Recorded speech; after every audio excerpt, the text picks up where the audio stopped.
The San Francisco Shock are obviously one of the best teams in the Overwatch League, and even though we already know that's a fact, every week they continue to impress us more and more.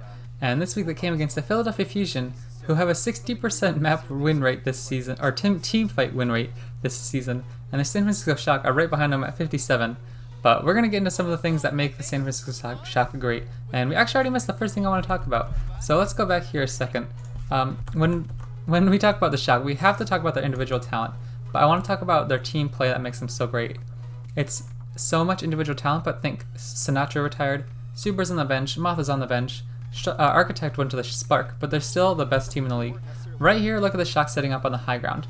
The Fusion want to go for a more aggressive approach here onto the point, kind of gain some of that middle control on the field, but the Shock are okay with just sitting back. They have Ans on the Widowmaker, and that's going to be able to outrange Hisu in the long run. But in the short run, the Hisu is definitely going to be able to put out more damage through the poke with the dynamite and everything like that, and a little bit more, sustainability, I guess, on her own. But the Shock are totally okay with sacrificing a little bit of that control of the middle of the area, as long as Ans is able to get what he wants done. And he's going to be able to do this right away with a pick onto Carpe. You're going to have individual talent at this level. It's going to happen, but it's the setup from the Shock that really makes it possible.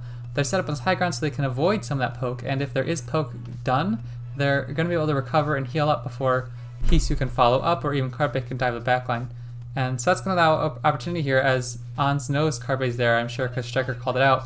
He's able to headshot them, and that's, if you want to defeat a team like the Fusion, just take out Carpe. Carpe and Hisu are going to get destroyed this match. Carpe won't get a single pulse bomb this entire first point. But at this point, look how the Fusion have to position.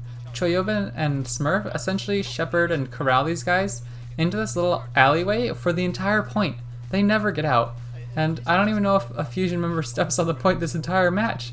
But either way, Ans is up on the high ground, and he's able to shut down Carpe more and more. We see him on the right side. There's going to be another pick here, right there, as Violet and Ans are both on this high ground. And it essentially just leaves Smurf, Choyobin, and Rascal to hold the front line. But either way, it holds them off for the entire point. And that's why I want to talk about the San Francisco Shock as essentially being the Patriots of the Overwatch League. Everyone wants to talk about them not having great individual players, but just a great system. Everyone says Tom Brady's not great because he's a good player, but it's because of a good system. And that's what makes the Shock so dominant, both last year and this year, is they have a great system and great players. And no matter who you plug in here, the Shock are going to do great. And so after that first pick onto that Carpe, it pushed the Fusion back in this alleyway, and they can't get out. Striker's able to harass the backline here and there, contribute to the front line, but Ans is just going to continue dominating, and he knows Carpe's in there. He's not going to get much done.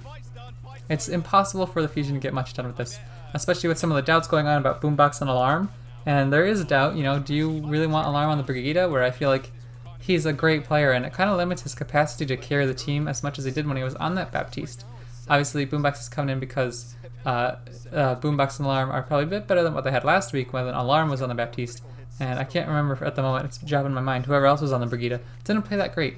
But it's not like any of these guys are bad, but Hisu just won't be able to compete with Ans on the Widowmaker. And Carpe can't even get close to dealing with Striker or anybody else because Ans just keeps shutting him down. So right here, look at that again, that zone control, that positioning I want to talk about the Shock that they're so good at, is they were able to corral them all in here, not only for the first half of the map with just the positioning and overall pressure that Ans was able to provide and Striker was able to provide, but towards the end there, Choyobin just used his Gravitic Flux, and that locked up the Philadelphia Fusion, and Sato couldn't get close to anywhere near the point this match to set up any kind of bunker. It was an entire wipe for that first point, and after that we're going to move on to Rialto.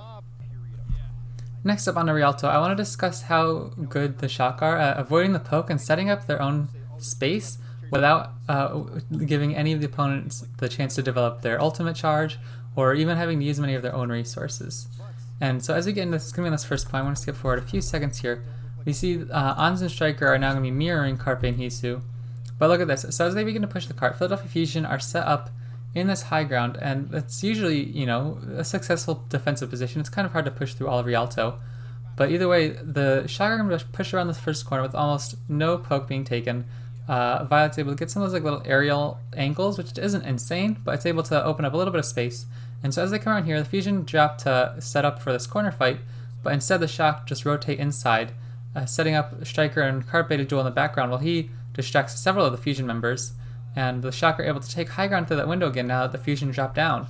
So now they've basically corralled the Fusion again where they want them to be, and Ons has the high ground on Ashe, Striker can go wherever he wants, and the tanks and Violet and Rascal are just going to end up setting up on payload again, and here they're going to be able to take down a lot of the Fusion players, and Carpe again only at a third of his ult. He's barely been able to get much done.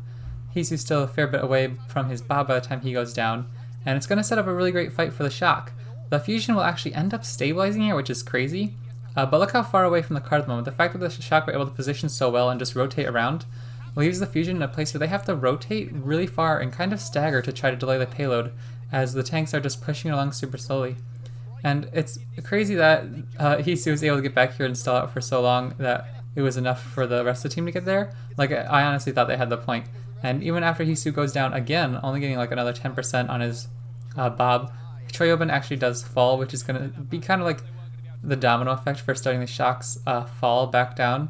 Even though it was really closely fought, the Philadelphia Fusion were just able to hold this choke very nicely after using several of their ultimates, including the Bob that comes up and a few others. So even though it was a lost fight in the end, they pushed their first point, and they were literally, an inch away from it being a fight where they really almost lost nothing. Especially at the beginning of the point, they were able to push through like the first two corners without taking any damage. And that's kind of what I want to talk about, is just they're so good at the zone control. Obviously they would end up winning this map as it was a sweep. The specific fight ended in a loss, but the whole setup was really impressive. And as we go forward in the Shock's tournament in the Summer Showdown, the Fusion are really aren't really the only team to be close to the Mayhem, or not to the Mayhem, to the Shock now. It's like the Philadelphia Fusion and Mayhem are a complete tier behind the Shock. And, even the Shock have now said, yeah, we kind of think the Mayhem are the best and the scariest. And so it'll be really interesting if they can match up. And in a rematch, I think it would be a little bit closer, especially if they figured out how to manage their support line better. I don't necessarily think that was the entire problem today, but that Alarm and Boombox maybe you need to get Alarm back on the Boombox. I think they would have had a better chance. Carpe got completely shut down for most of the first map and most of Rialto. So everybody, I hope this was a little bit more of a dive into what makes the Shock so successful, is that it's not just individual talent, but it's kind of that team play as well, and that's what separates the best teams from the worst teams at such an elite level. It's so hard to put this into our own ranked games, but that's what makes us such elite competition so fun to watch. So everybody, I've been Emret, thanks for watching.